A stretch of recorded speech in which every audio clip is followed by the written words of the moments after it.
seated.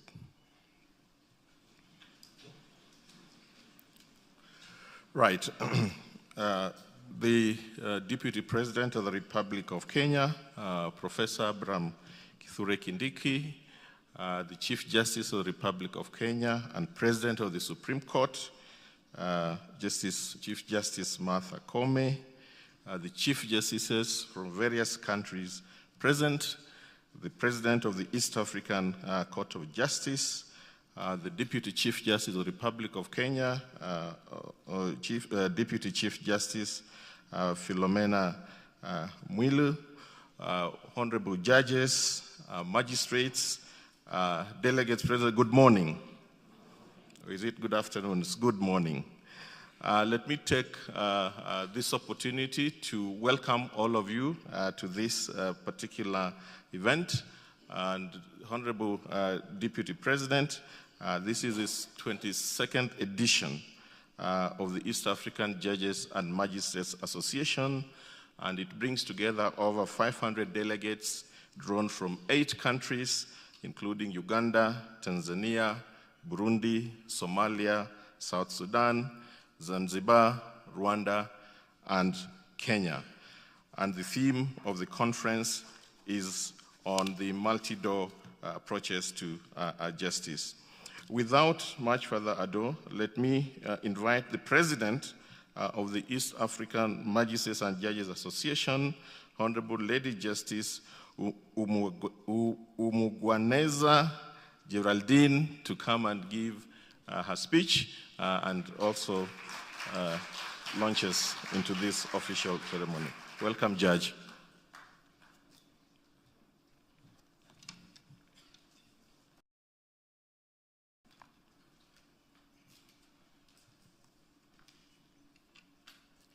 Umoja wetu ni nguzo yetu.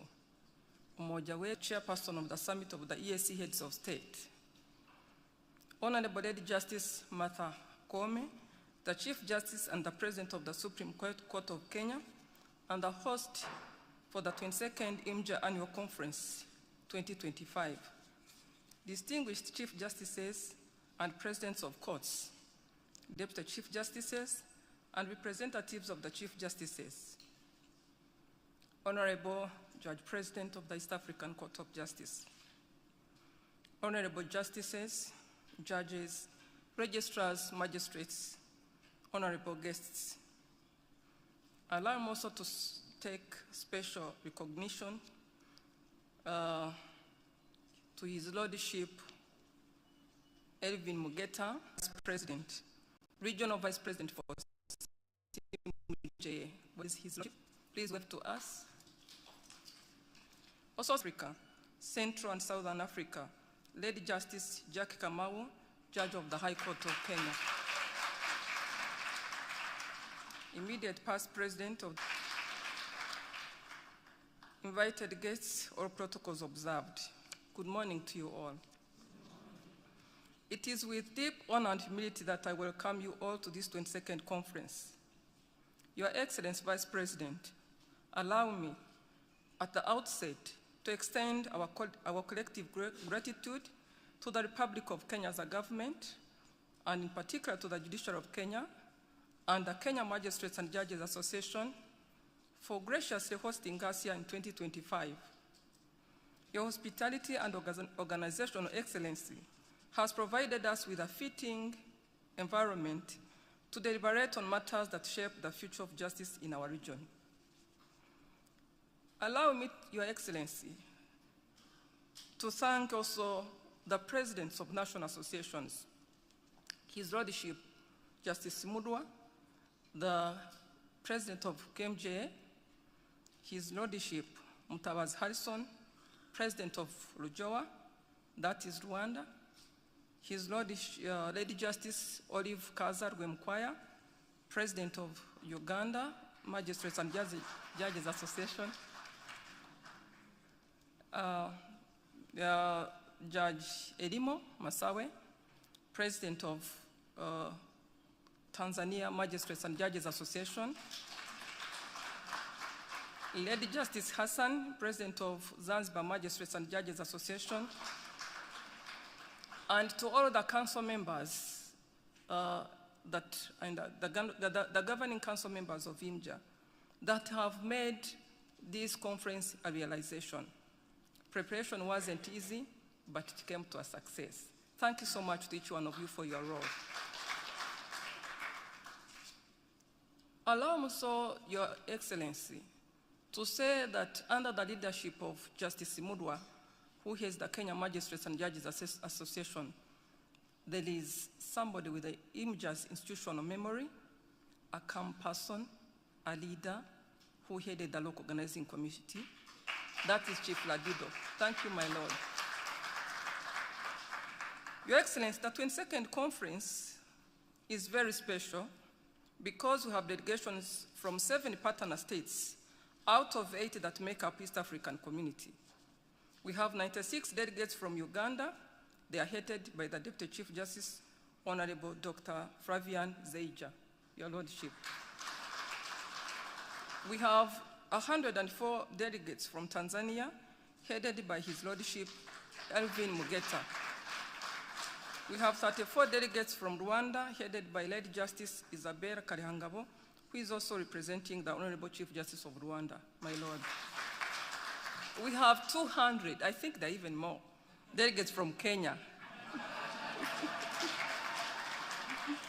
headed by the Honorable Chief Justice, Honorable Lady Chief Justice Martha Koome.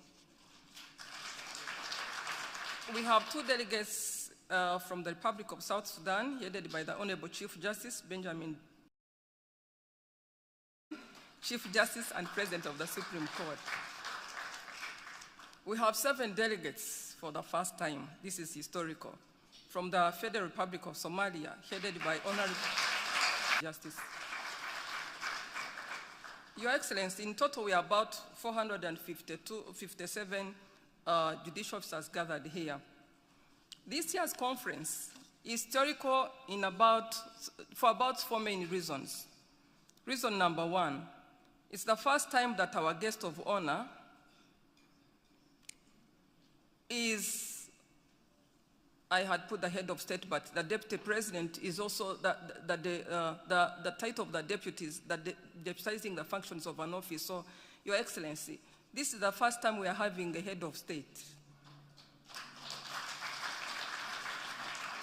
You are yet to clap because what I'm about to say is even more important. Because, Your Excellency, it's the first time we are having the top leadership of a nation, the head of state, the vice president for that matter, as a host and at the same time the chairperson of the summit of the EAC heads of state. It's also not coincidental that it so happens that the host today, the Chief Justice, is the chair of patrons, Honorable Chief Justice of Kenya. So what does that tell us for Kenya? It tells us that there is something that Kenya, with all that, should do for the region, should do for IMJA. It's your season, so we are waiting on you. The participation, reason number 2, the participation shows that as the East African community membership is growing, the East African Magistrates and Judges Association membership is also growing because now there is Burundi, there's also Somalia and there's South Sudan. Thirdly, it's the first time that we have a delegation from the Federal Republic of Somalia, Your Lordship, the Chief Justice. And I especially recognize you. This is your first time with your delegation. You're on board and you're most welcome. And it's the first time we're also having the Chief Justice of Burundi. Last minute, he couldn't come with a bigger delegation, but next time we will look up to his leadership and we hope we'll be with our colleagues.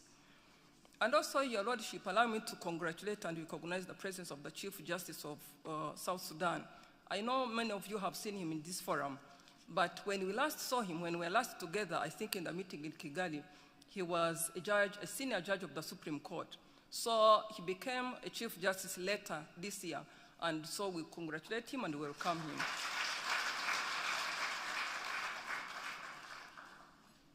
The relationship also, the first special thing about this conference is that there is a very close relationship between the IMJA top leadership and the judiciary of Kenya, and the judiciary of Kenya's top leadership.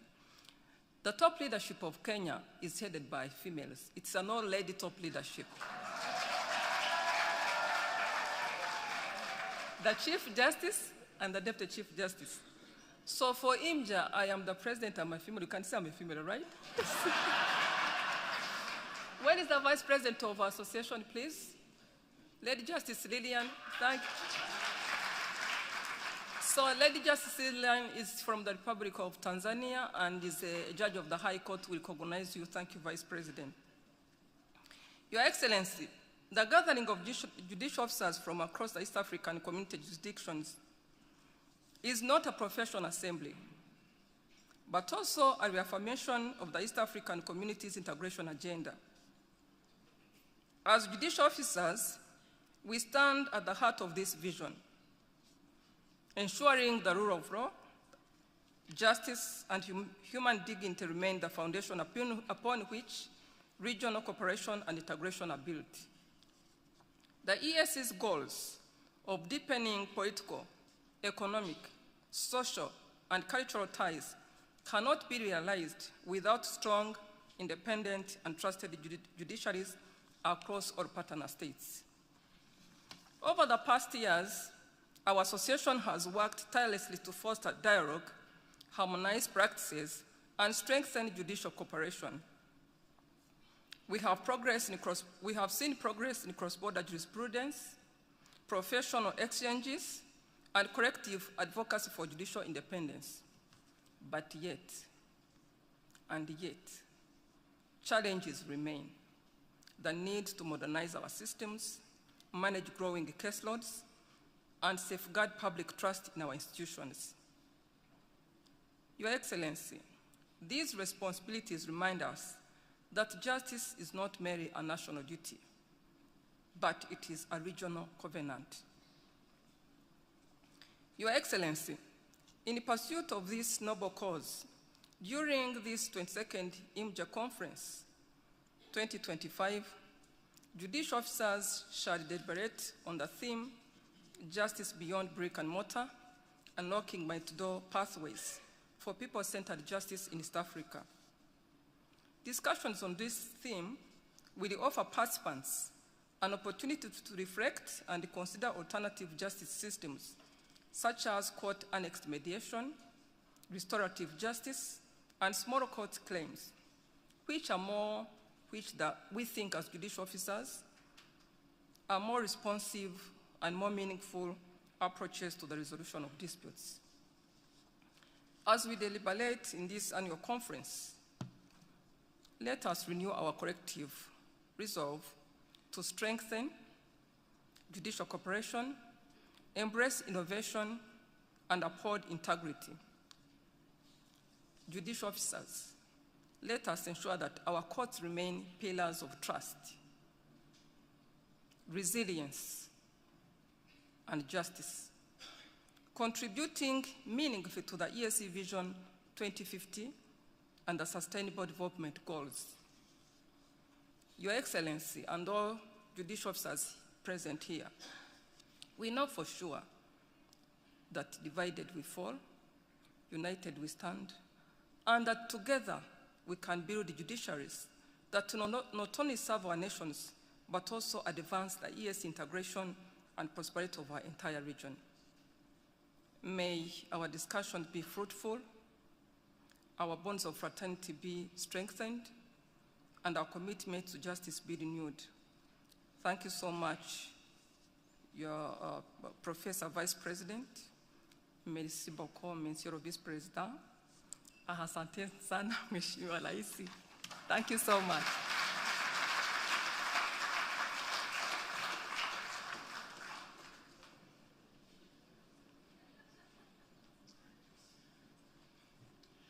Let's give a round of applause to Madam President.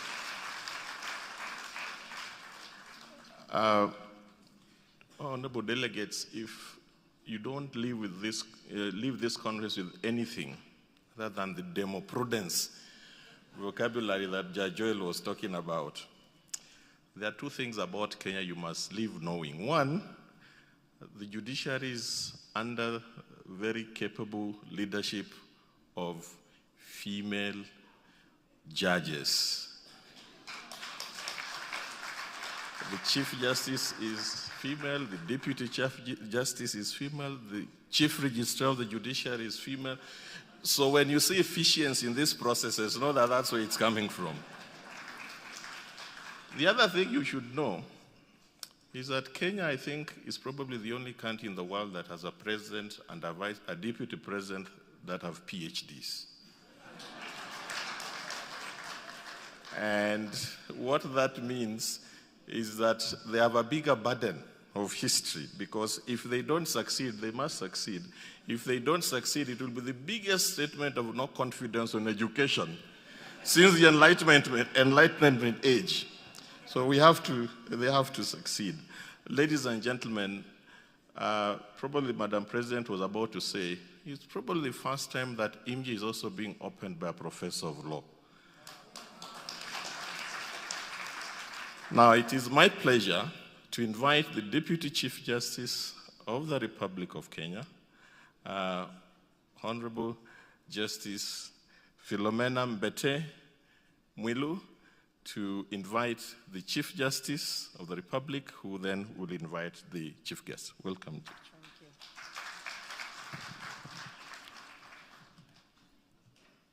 Thank you. Distinguished delegates, after the Deputy President of the Republic of Kenya, and after our Chief Justice and visiting Chief Justices, good afternoon.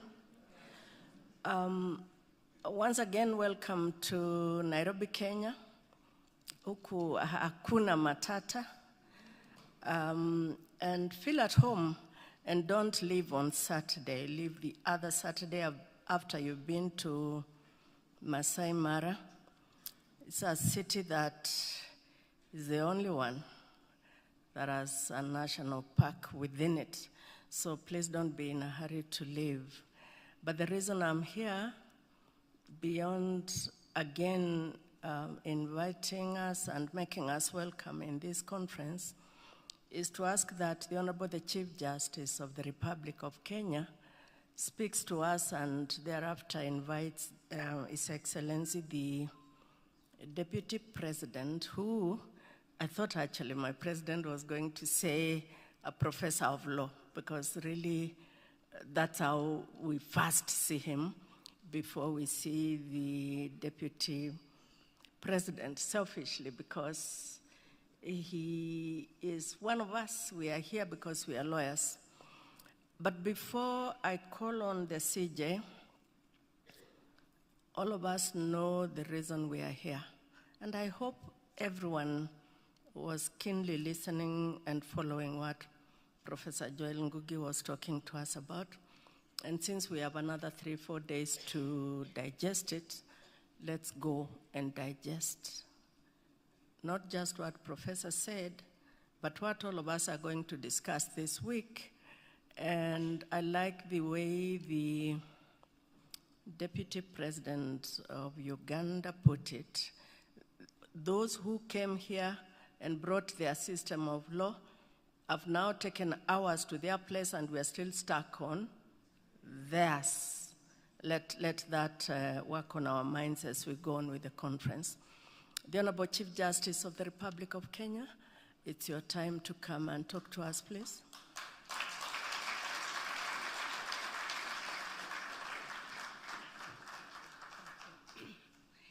Thank you very much, my sister, the Honorable Deputy Chief Justice of the Republic of Kenya and Vice President of the Supreme Court of Kenya.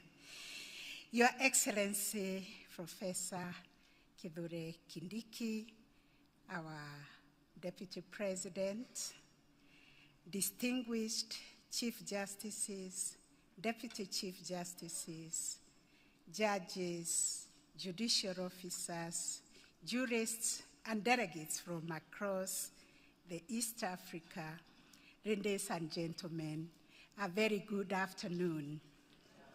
I'm Jambo. You look great from here. In fact, no one can tell who is a Kenyan, who is a Ugandan, who is a Rwandan. We all look alike. We look like brothers and sisters, and indeed that is what we are.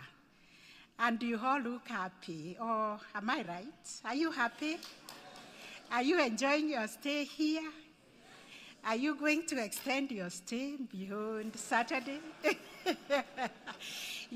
We can facilitate you hold your court virtually so that you can sample what we have to offer here in Kenya. Allow me, on behalf of the Judiciary of Kenya, to really thank Your Excellency, the Deputy President, for coming to grace this occasion.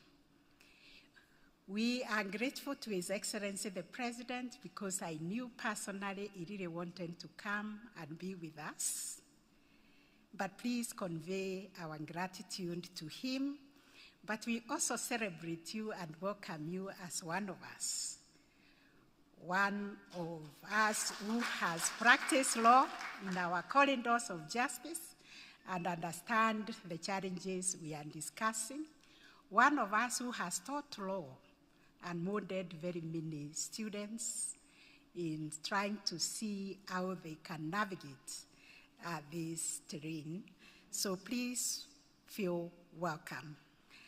And in the same vein, I want to welcome each one of our delegates, our Chief Justices, Deputy Chief Justices, Justices, Judicial Officers, members of IMJA.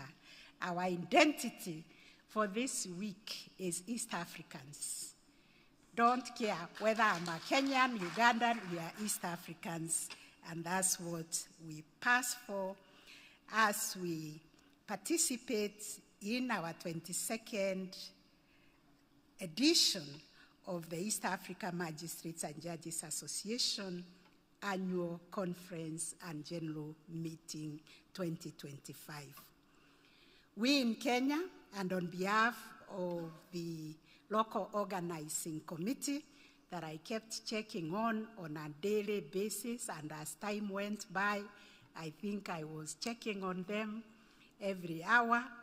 We are honored, most honored, to host you in a gathering that continues to strengthen solidarity among our judiciaries and to reaffirm our shared calling to deliver justice.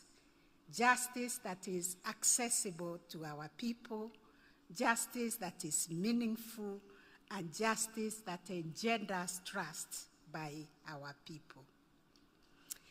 This year's theme, Justice Beyond Brick and Mortar, Unlocking the Multi-Door Pathways for People-Centered Justice in East Africa, speaks directly to the critical moment that we find ourselves in. Your Excellency, statistics was shared here that it is only 10% of our population who can access formal justice in the formal courts. 19% cannot deal with their disputes. They have disputes, they have problems, but they die with them. 71% seek alternatives. And the question we were asking ourselves the whole of yesterday, because we had a forum of Chief Justices, is whose Chief Justices are we? Whose judges are we? Is it of the 10%? And therefore, we said yesterday, we are connectors and we are facilitators of even the 71% and the 19%. It is our business to make justice a lived reality, to make justice a common good, and to make everybody of our citizens in East Africa become a partaker of justice and a champion of justice. Does that sound good? So for many of our people, the formal court system remains slow, it remains costly, it remains distant, and many times intimidating. Experiences have been shared and testimonies have been shared that even judges themselves tremble to imagine they can appear before a court. Let me say I'm one of those who also fear to appear before a court. That will send me screaming. I rarely scream, but if you tell me to appear before a court, I'll be so scared. One, I fear to lose my own agency. I like to be in control of myself and my situation. But when I'm before a magistrate, you know, they can order that I be put in the cells because I'm not talking loudly. This is not me, it's the experiences that were shared here. So, considering the justice needs of our citizens, people-centered justice has emerged not as an aspiration, but as a necessity.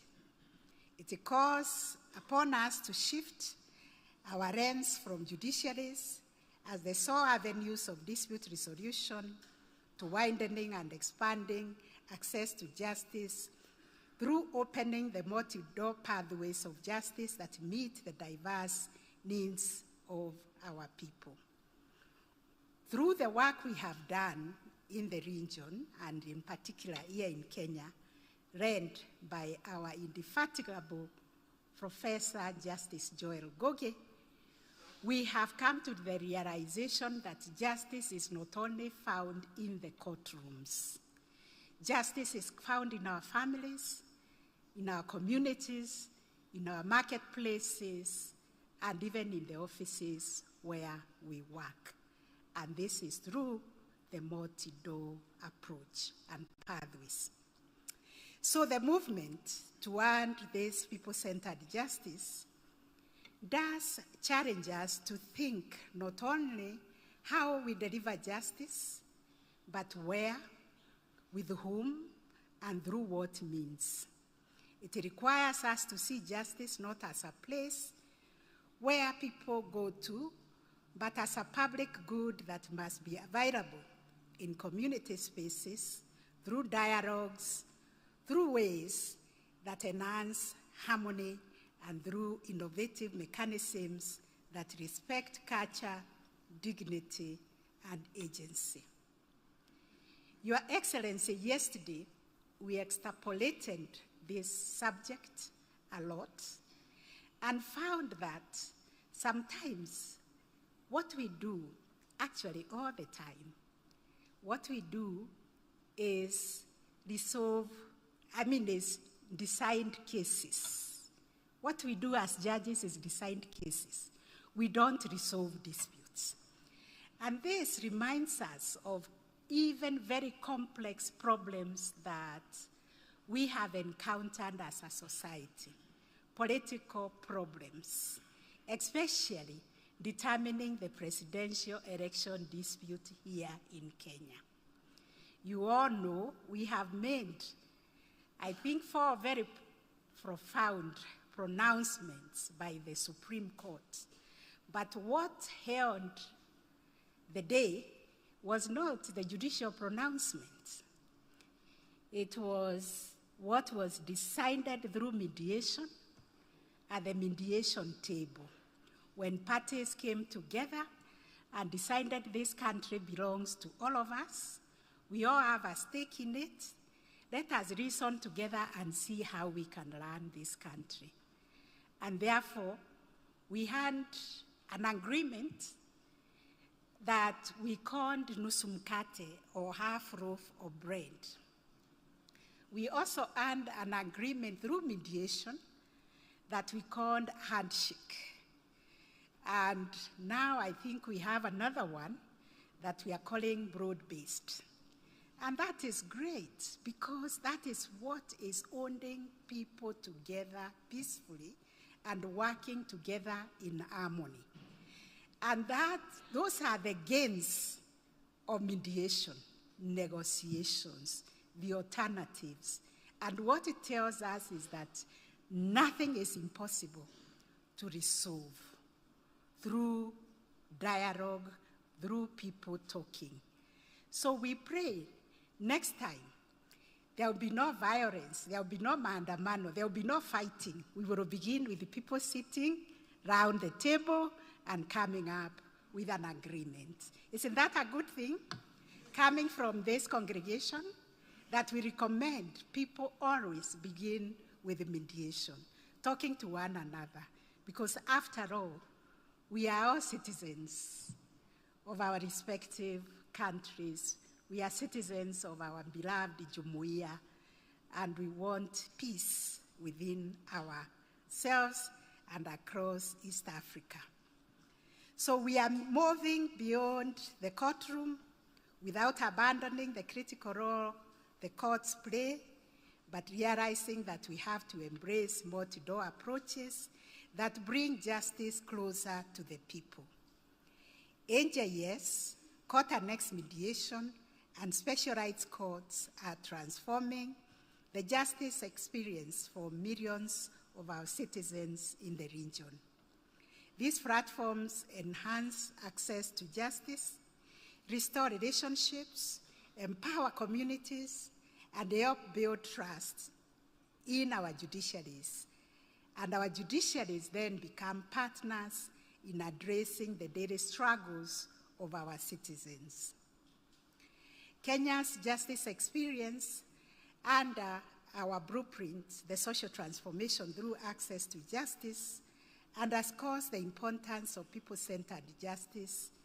We are guided by Article 159(2) of our Constitution, and we have embraced a deliberate multi-door approach to justice, where we have rolled out court-annexed mediation in 46 out of our 47 counties. We have expanded AJS to several counties, and we have established specialized courts, such as the small claims courts, children's courts, and even gender justice courts. These mechanisms have increasingly shaped the landscape of justice in our country. As we all acknowledge, this is not a Kenyan story alone.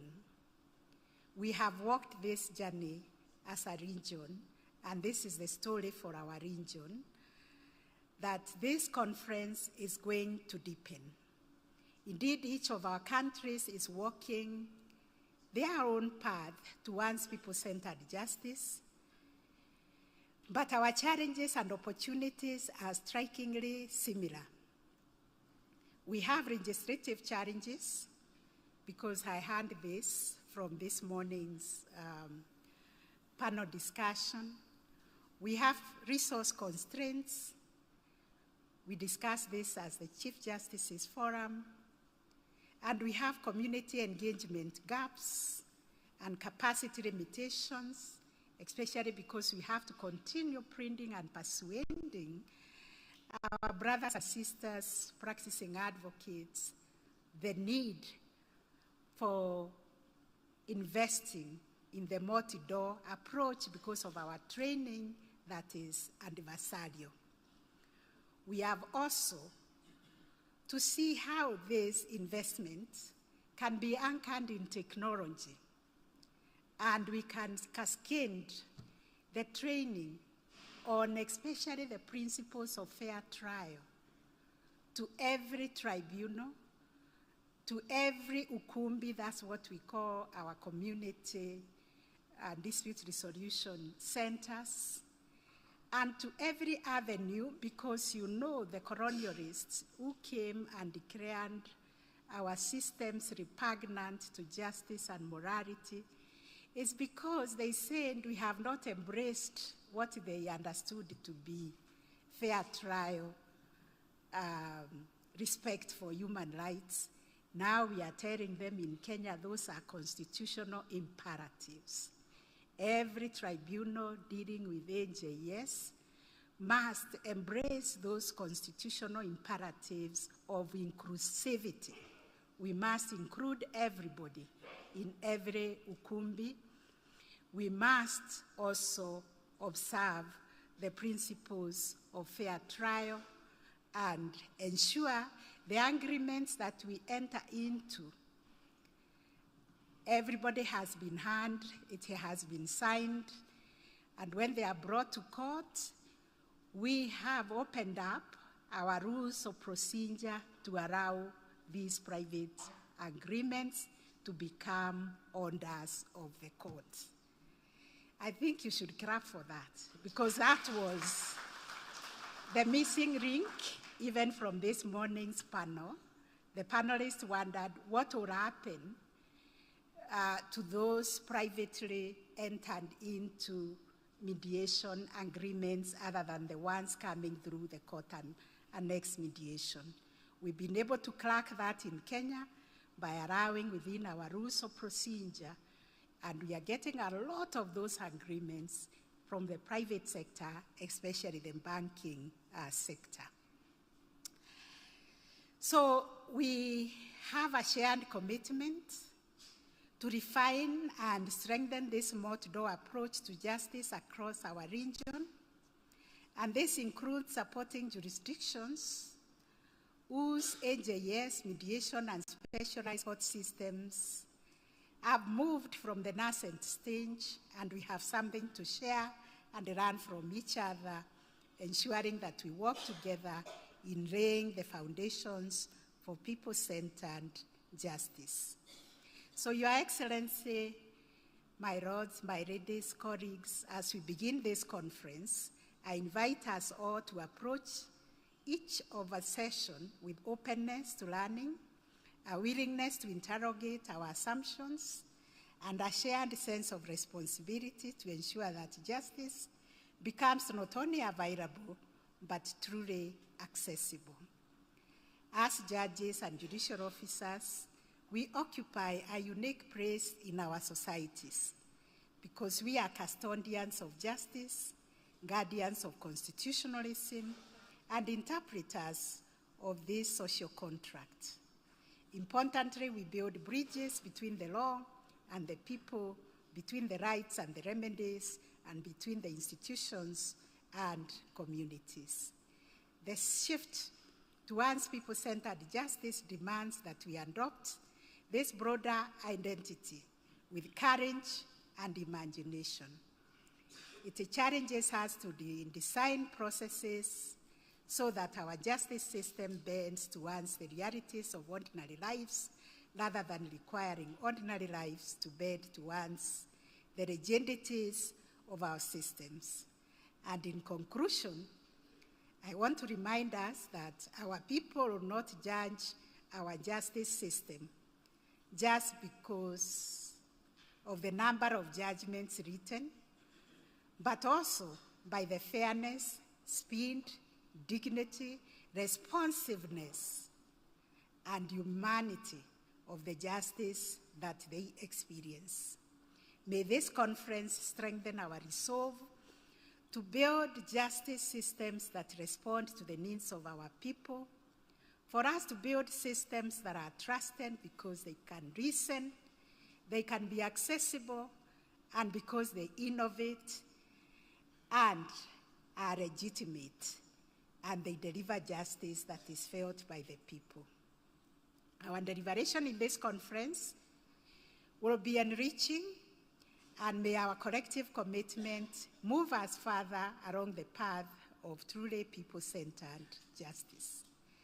And with these remarks, and on your behalf, dear members of IMJA, distinguished guests, allow me to invite with utmost humility our Deputy President, Professor Abraham Kithure Kindiki, our Deputy President, to deliver the official opening address. Thank you.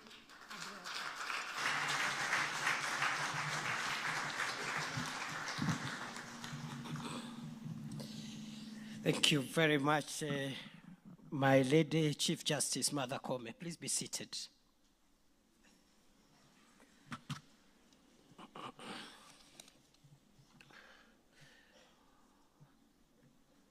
Since the days when I used to be at the university, earlier on, when I was a much younger man.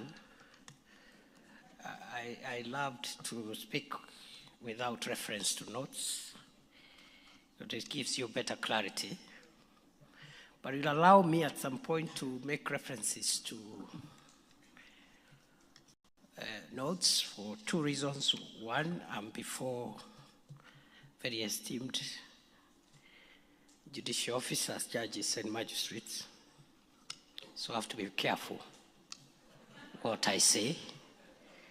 Secondly, I'm representing His Excellency the President, and therefore I should also be careful what I say in that capacity. Outside that,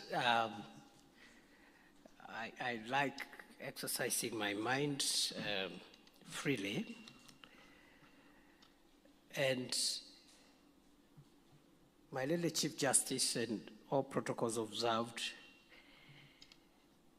I am proudly associated with the legal profession. I am not ashamed. I am proudly associated with the legal profession. And perhaps maybe when my tour of duty in this other space comes to an end, like all things do, maybe I will go back to where I started. I was impressed by what the president of the East African Magistrates and Judges Association said. Very many things about, actually, all the things he said. About the leadership of the Kenyan judiciary and the Regional Magistrates and Judges Association being female is a good thing for us in this part of the world. And the example that we see in Kenya, in this region, of affirming the leadership of women is a good thing. And I think we are providing leadership that should be emulated by other parts of the world. I know some countries like Rwanda have done better than Kenya, especially in political representation of women. Uganda, I think, also has done better than Kenya. But generally, as a region, we have good things to say about ourselves. And I am saying so because even in older, much older democracies, some of the fasts that we have registered have not happened. They have not happened. The number of women in the judiciary, the legislature, in the executive at high level. I think Africa, East Africa, we are not doing badly. We are doing well. Of course, she said a few other things, which I don't want to repeat. But I was impressed that our brothers and sisters from the region who are here are happy to be here, as it should be, because this is your home, just as your own country is also the home for your brothers and sisters from Kenya. So, because, Madam President, you said so many good things, the politician in me urges me to say that whatever you and this forum asks for, we will give you.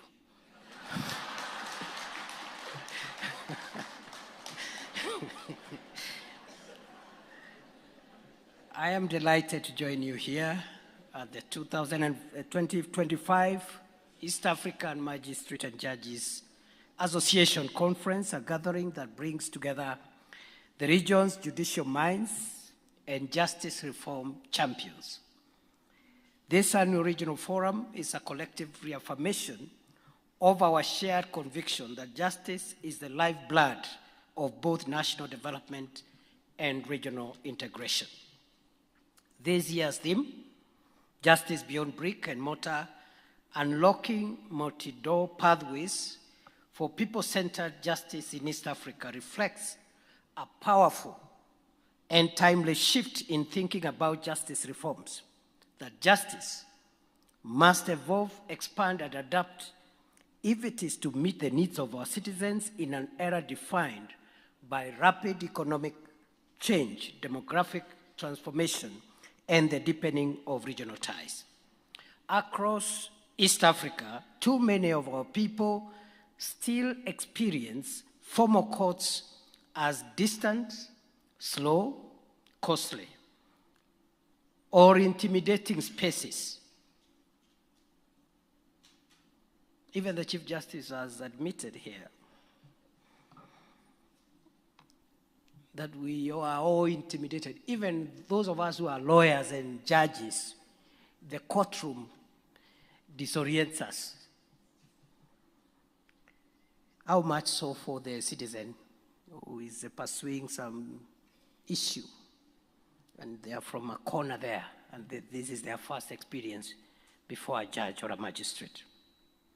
For millions, especially women, youth, small entrepreneurs, and rural communities, the justice system appears more like a fortress than a support structure. The consequences are profound. Disputes linger unresolved, economic opportunities are stifled, social tensions simmer, and public trust in state institutions weaken. When justice is inaccessible, development stalls, inequality widens, and the promise of the rule of law becomes hollow. Our judicial systems must therefore function not as barriers, but as open doorways through which fairness, dignity, and economic opportunity can flow to every corner of our region. It is in response to these realities that our judiciaries have increasingly embraced multi-door approaches to justice. Mechanisms such as the alternative justice systems, AJS, court annexed mediation, small claims courts, and restorative justice processes reflect a growing recognition that justice cannot be confined to stone buildings or rigid procedures. It must instead travel to where the people live, work, trade, and build families. These pathways offer quicker, more affordable, and culturally informed avenues for resolving disputes, enabling justice systems to adapt to the lived experiences of our diverse populations. They reaffirm the basic truth, which is justice must not only be done, but must be felt by our citizens as accessible, humane, and relevant. The developmental imperative for scaling these multi-door pathways is clear. A functioning justice system is the operating system of any economy. When disputes resolution is slow and unpredictable, it weakens the legal foundations of commerce. It freezes capital and undermines property rights. The Kenyan experience illustrates the reality vividly. In the 2024-2025 financial year, 621,425 cases were filed, and our courts resolved an impressive 647,686, achieving a 104% case clearance rate. However, these achievements occurred against a backdrop of 601,490 pending matters at the end of the financial year, which, with just about 700 judges and magistrates serving a nation of more than 55 million people, the average case can take 3 to 5 years to conclude, far beyond the statutory timelines and public expectations. This pattern is not unique to Kenya. It is mirrored across the East African region, where rising population, increasing commercial activity, and limited judicial capacity combine to create structural pressures. Behind these statistics are real people whose ambitions and livelihoods hang in the balance. A commercial dispute unresolved for years equates to capital frozen in litigation rather than circulating in the economy to create jobs and support innovation. A delayed land case denies a farmer credit, security, or inheritance stability. A prolonged family matter leaves women and children in agonizing uncertainty. In aggregate, this represents a silent tax on development, one disproportionately borne by the very groups our development agenda seeks to uplift. It is precisely, colleagues, this human cost that multi-door justice seeks to address by providing simpler, faster, and more accessible mechanisms that free up economic potential and restore confidence in the rule of law. Beyond our national borders, multi-door justice is central to the East African community's integration agenda. Investors and cross-border traders do not only assess market prospects, they evaluate the reliability, predictability, and timelines of judicial enforcement. A harmonized regional framework for mediation, small claims, and cross-border dispute resolution would create a seamless commercial environment across East Africa's 300 million consumers. Picture this: a situation where a manufacturer in Kigali contracts with a distributor in Nairobi with confidence, or a trader transporting perishable goods through Busia knows that any dispute can be resolved within weeks through enforceable regional mediation. This is the legal infrastructure necessary to support the free movement of goods, services, and labor, the backbone of our common market protocol. Yet, the impact of multi-door justice goes beyond economics. At the societal level, these mechanisms strengthen the social contract by making the state visible, accessible, and humane. Alternative justice systems, forums that integrate human rights, safeguards in our communal and traditional systems of dispute resolution offer women excluded from inheritance pathways to reclaim their dignity and property. Community mediation provides young people with alternatives to violence or informal retaliation for grievances. Mobile courts and paralegal networks bring constitutional protection to remote rural communities, ensuring that justice is not a privilege of geography.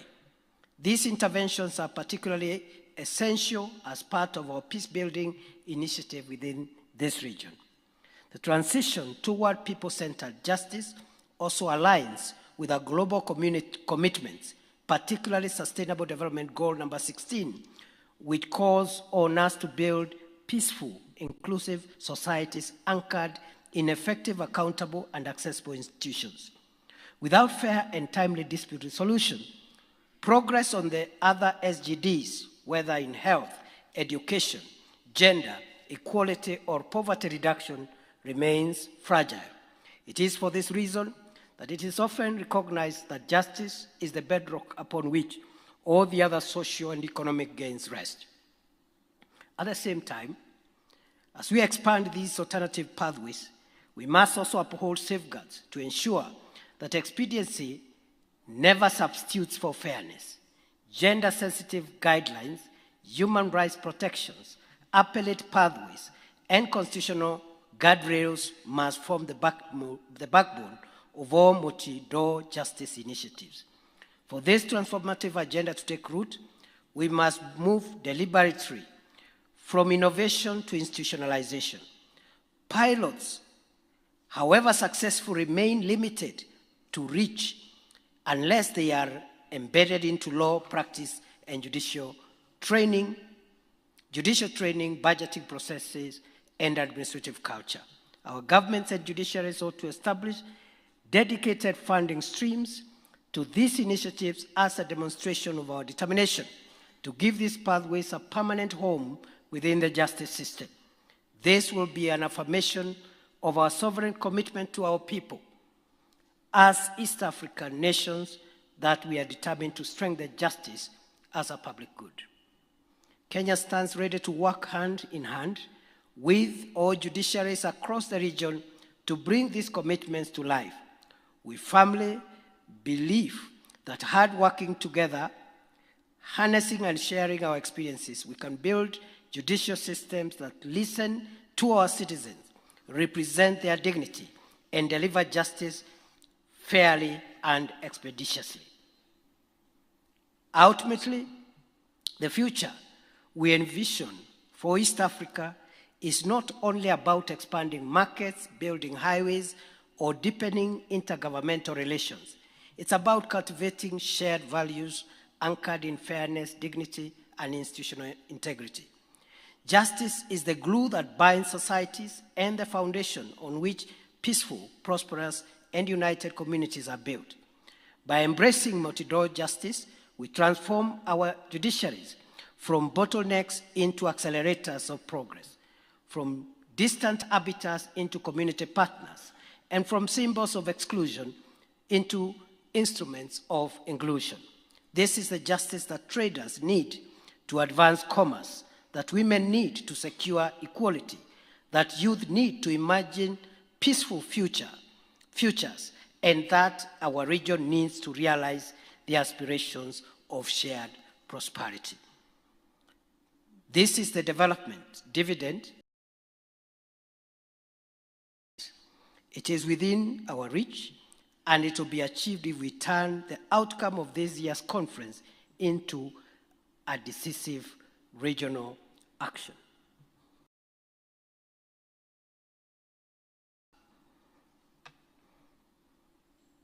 Demystify the justice system and make it accessible and acceptable to as many citizens of these pathways. We should not compromise on fairness and other fundamentals, including the quality of justice delivered even through those alternative processes. Thirdly, is that through judicial decision-making process and judicial dispute resolution processes, we must carry the national interests with us. And I think that's what Chief Justice Martha Koome was trying to illustrate. It is not enough to make a decision. That decision must help carry the sustainability of the nation alone. Because a decision can help or even undo in terms of preserving the continuity of the nation. And therefore, I think judges, magistrates, judicial officers occupy the driver's seat in providing the software that runs nations.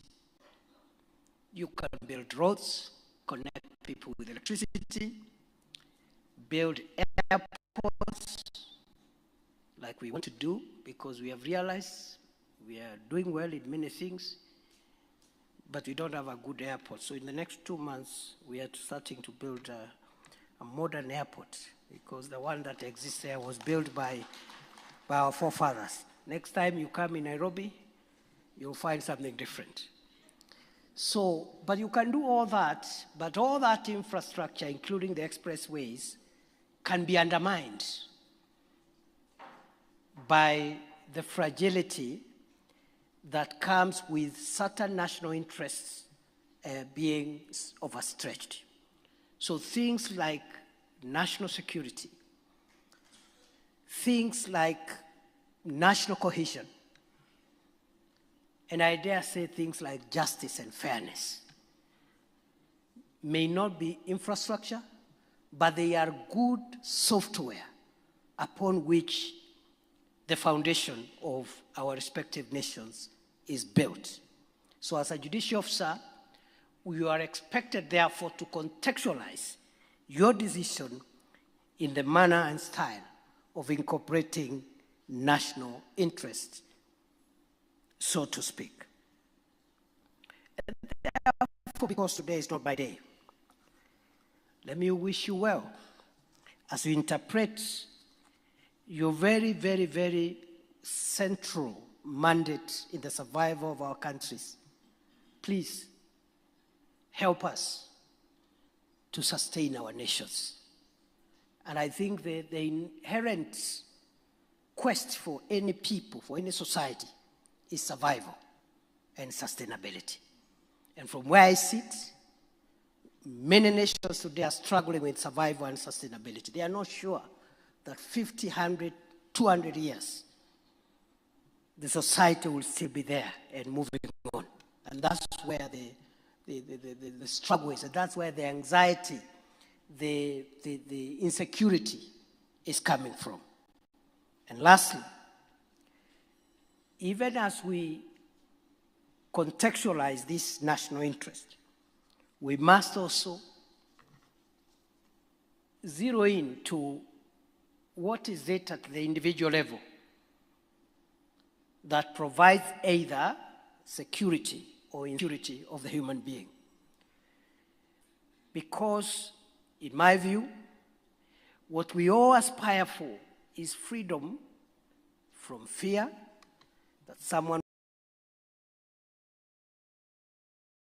or other interests, and freedom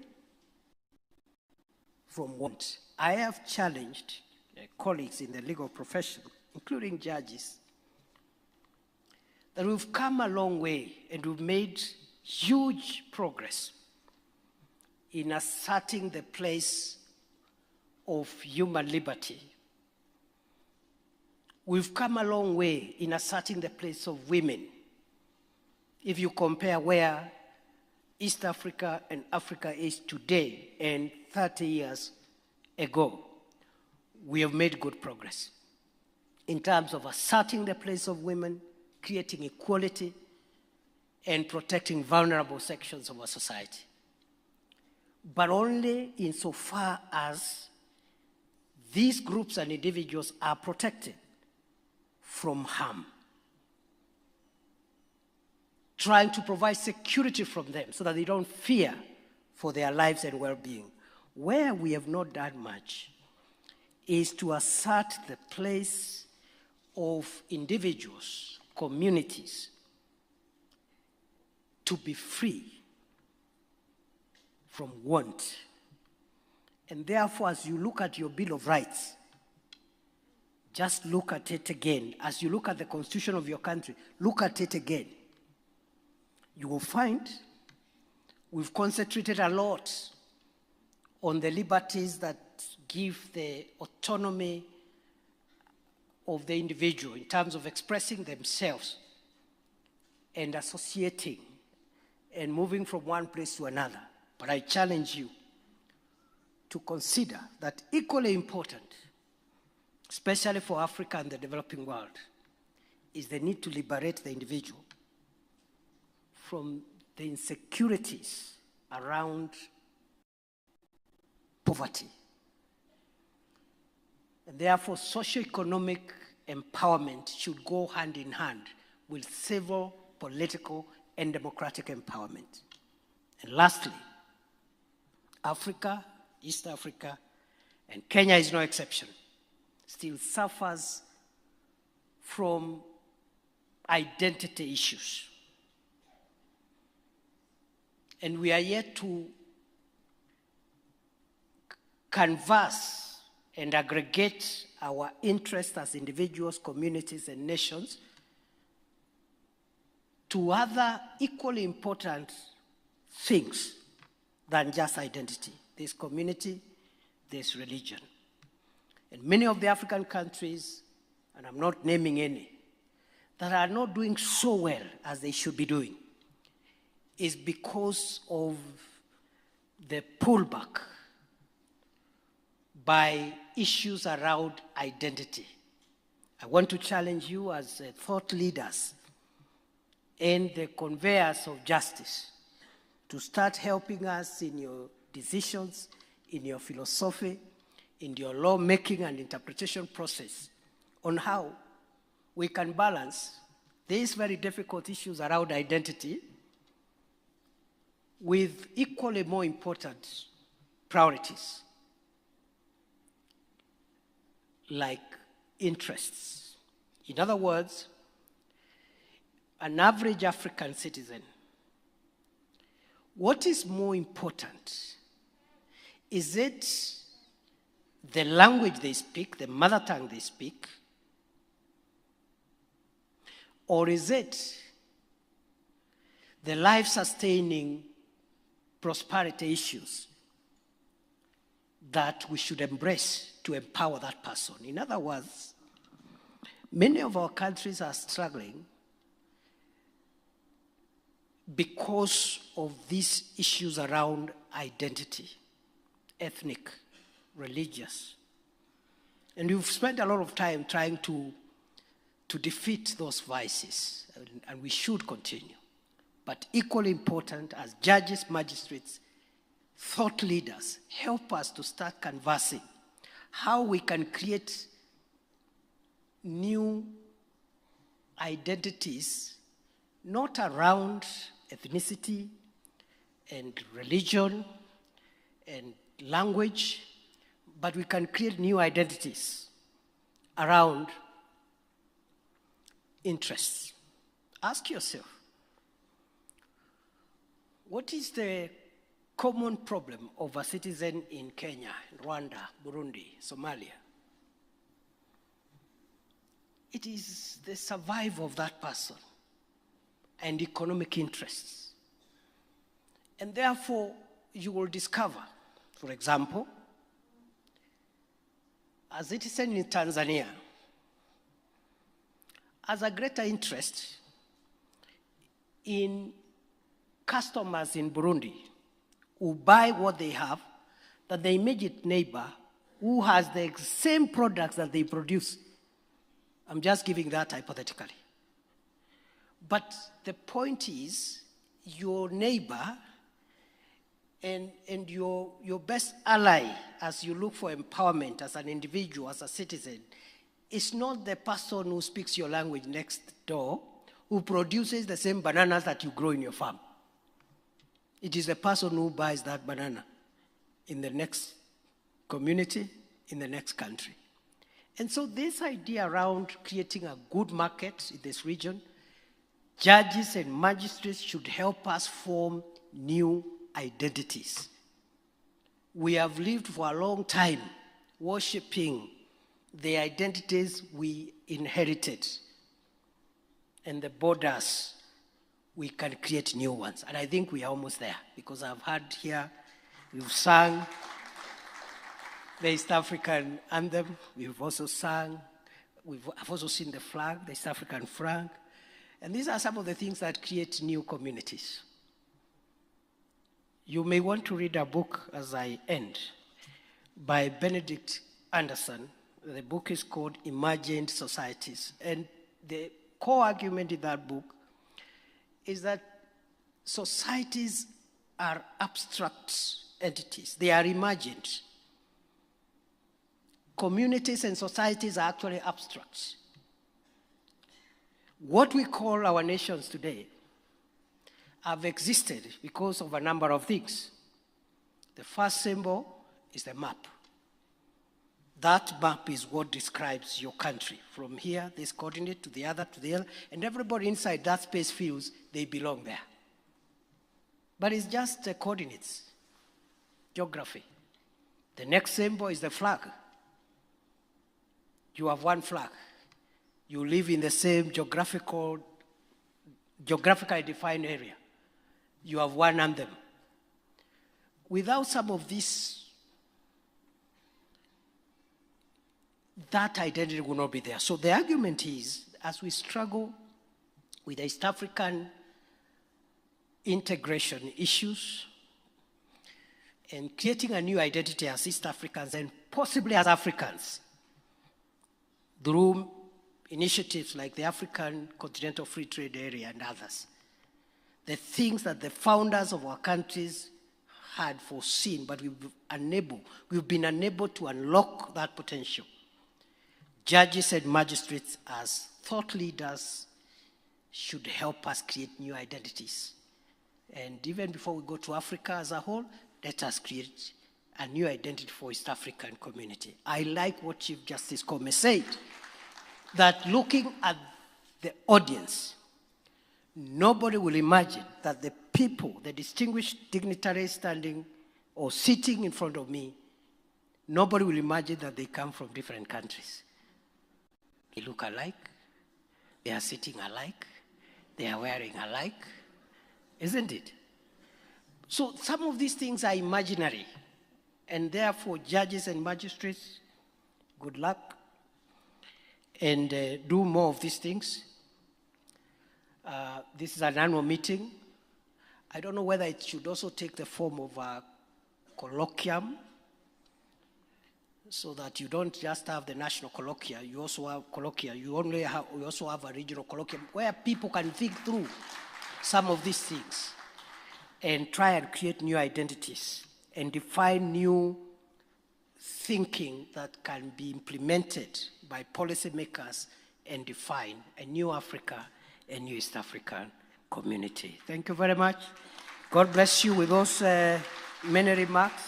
It is now my pleasure and privilege and singular honor to declare the 2025 East African Magistrates and Judges Conference officially open on behalf of President Ruto.